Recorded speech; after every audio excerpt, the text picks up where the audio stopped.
What's up guys? Welcome again sa aking channel and we are back para magbigay ng reaction video sa ating mga P-pop artists and OPM artists guys.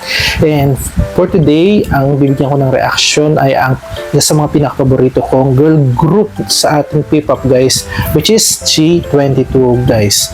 And ito ay suggestion ulit ng ating viewers, which is ang kanilang performance sa may Show It All entitled Boomerang, Bang, and Babalik. So yun yung mga song na kinanta nila, no? Nagulat ako kasi bali ito ay in-upload ng Mango TV Music Channel guys, na mayroong 2 million subscribers, and this is 10 months ago na performance. Parang ano ba itong ano na to, Show It All na to? Actually wala akong idea, no? Pero kung makikita natin sa title, parang may Chinese something, and excited na ako panoorin ito, kaya hindi ko na patatagalin. Let's do this. Okay. Show It All. So, pinperform din nila ito, no? Itong Boomerang, Bang, and Babalik, which is, meron din akong binigyan ng reaction guys sa may Cosico, which is their live performance. Okay. Wala akong idea about dito, no? Saan ba to? Wow! Grabe ang astig! Grabe yung ano nila, costume. Ito yung sinasabi ko, pag may big stage, makikita mo sila kung gaano sila kabangis. Grabe. Wow, teka lang. Chinese program ba to? Wow. So, ibig sabihin yung mga audience dito is mga Chinese? Oh, wow. Parang intro pa lang, grabe. Itong pinapanood natin pala guys is compilation, no? Okay. May commercial. Teka lang, alis lang. Okay.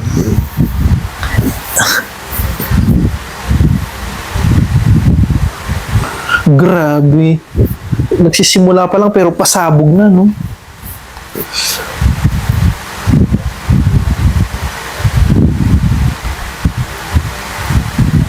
Okay. Grabe talaga. Pag ibang bansa yung ano na yung setup talaga magarbo.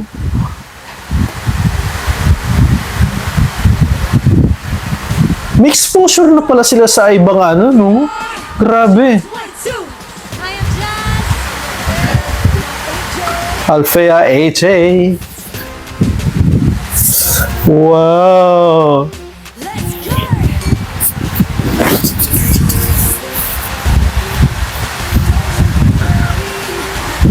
Wow.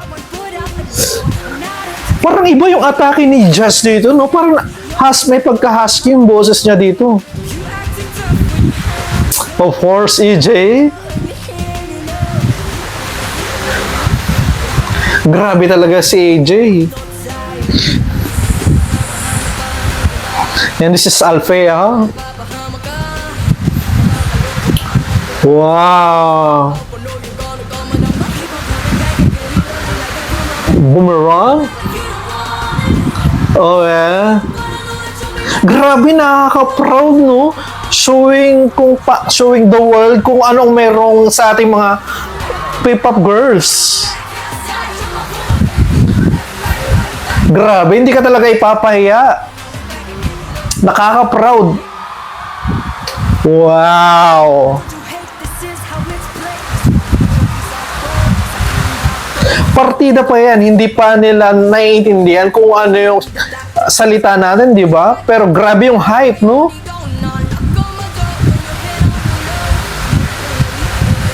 Okay.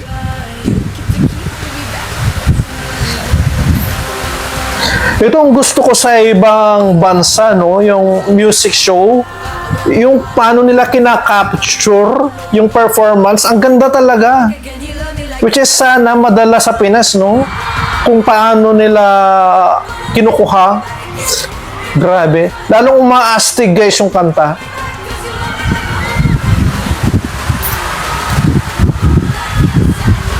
Wow.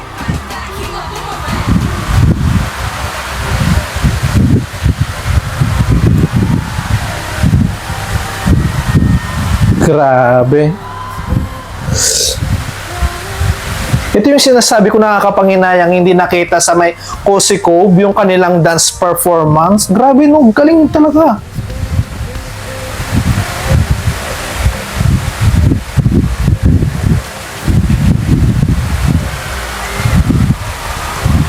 Wow.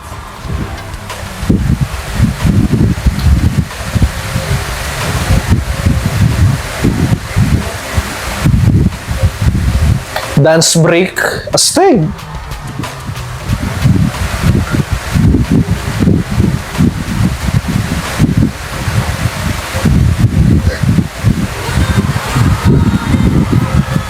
Para may invite ng isang Chinese TV show, no? Ganun sila kagaling, no? Kumbaga confident tayo na sila yung ipadala dito sa show na to at hindi tayong papahiya talaga kasi grabe, tingnan mo naman tong live performance na to. Wow! Fire!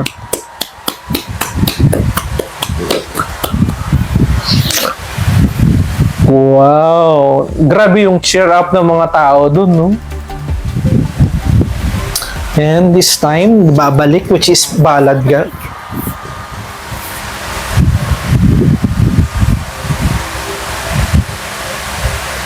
Okay.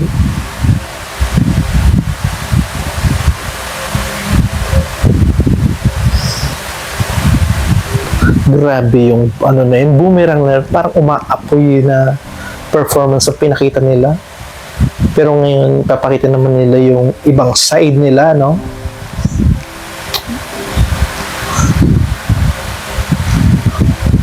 Grabe talaga yung mga visual ng ano. Parang mga manika talaga sila.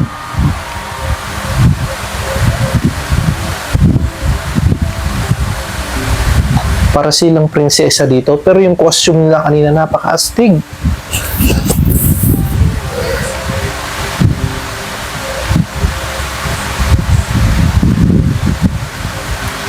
Parang nafe-feel ko lang minsan na para silang may pagka 2NE1 and Blackpink, no?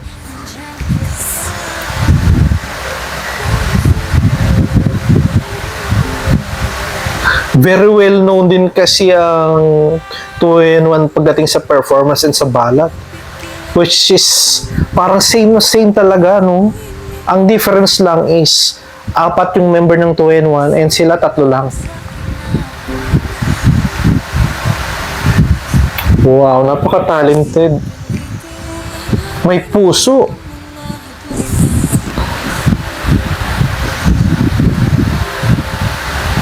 Grabe.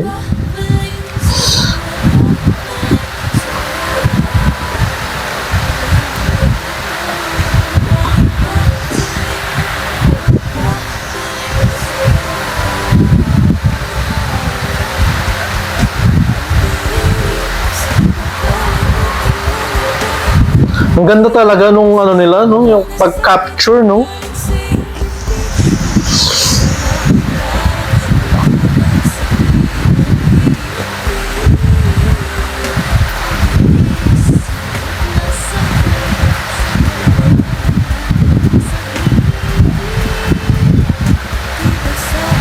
Grabe.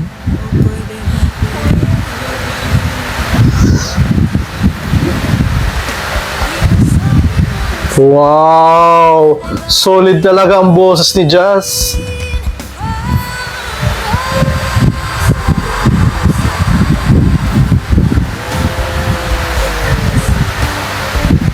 Maiksi ang buhok ni Alpea dito, no?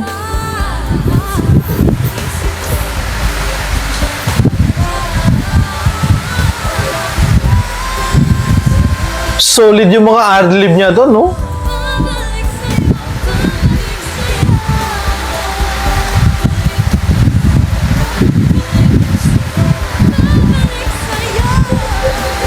Oh, grabe. Pati yung mga Chinese na talagang nabibilib sa ano nila, no, vocal nila. Wow.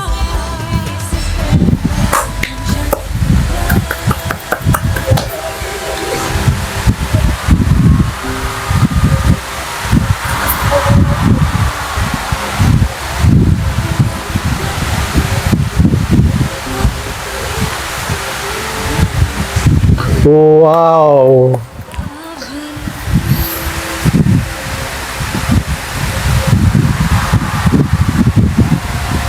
Wow, grabe, naririnig ko yung mga cheer ng mga audience. Yan na nga guys, katatapos na natin mapanood ang kanilang performance sa Show It All guys, and I'm really shocked na mayroon na pala silang ganitong exposure, ganitong kalaking exposure ang G22. And grabe, umpisa pa lang ng performance o yung pa lang ng, parang intro pa lang, which is yung bang grabe, parang umaapoy na sila sa galing ng performance nila. Grabe yung dance performance na dun sa intro, and then sinunod nila yung kantang Boomerang grabe naman talaga yung pinakita nilang talagang pang concert level. Ito yung sinasabi ko na nakakapanghinayang na hindi nakita dun sa Kusikov, dito pinakita nila yung kung gaano sila kagaling mag-perform. Talagang umaapaw yung talento na pinakita nila. Voice ko pagdating sa vocal, grabe talaga, mastig, rap kung rap, vocal kung vocal, tapos pagdating sa costume nila, napakastig, saktong-sakto, umaapoy sila sa galing, red yung kanilang naging costume dun sa unang performance nila. Tapos ang pinakagusto ko dito yung pag-capture nung yung angle. Ito yung gusto ko sa ibang bansa pagdating sa mga performance ng mga idol. Nakukuha talaga at mas lalong gumaganda yung quality ng kanta, Sana mai-apply dito sa Pilipinas yung ganong klase, Kasi parang mas lalong naging dekalidad yung mga artist pag ganun, Tapos ang gusto ko pa yung kahit hindi naiintindihan ng mga audience yung salita natin, makikita mo naman, hindi kailangang maintindihan kasi yung aura kasi nila, di ba? Talagang may excite ka talaga yung sound nila, Doon pa lang may excite ka na. Tapos yung mararamdaman mo na ini-enjoy nila yung performance, Bigay todo sila. Kumbaga, kung nakikipagkompetensya ka, parang ibigay mo na lahat kasi hindi mo alam kung ito na yung pinakahuli mong performance. Parang ganun ang dating. And ito yung bagay sa kanila guys, kasi grabe talaga sila, Ito yung bagay sa kanila, yung may pakita sa buong mundo kung gaano kagaling ang talento ng mga Pinoy. Hindi na lang yung mga ballad natin or yung mga ballad singer ang mga nakikilala. Ngayon meron tayong mga P-pop group, nakaka-proud na isa sa mga nag-show ng talent nila ay ang G22. Hindi talaga mapapahiya, Grabe, idol lang talaga guys. And at the same time ngayon, kinanta rin nila yung kanta nilang Babalik, which is, ayan, pinakita rin nila yung versatility nila, yung vocal, yung live performance talaga, Hindi sila takot na ng iba't ibang genre, Napaka-astig lang guys. And gaya nga ng sabi ko, parang 2-in-1 sila. Kung may sa K-pop merong 2-in-1 na magaling sa ballad and sa mga parang dark song na tinatawag, or parang hindi yung mga pangkaraniwang kanta lang, parang sweet lang, ganun. Yun yung parang ganun din sila.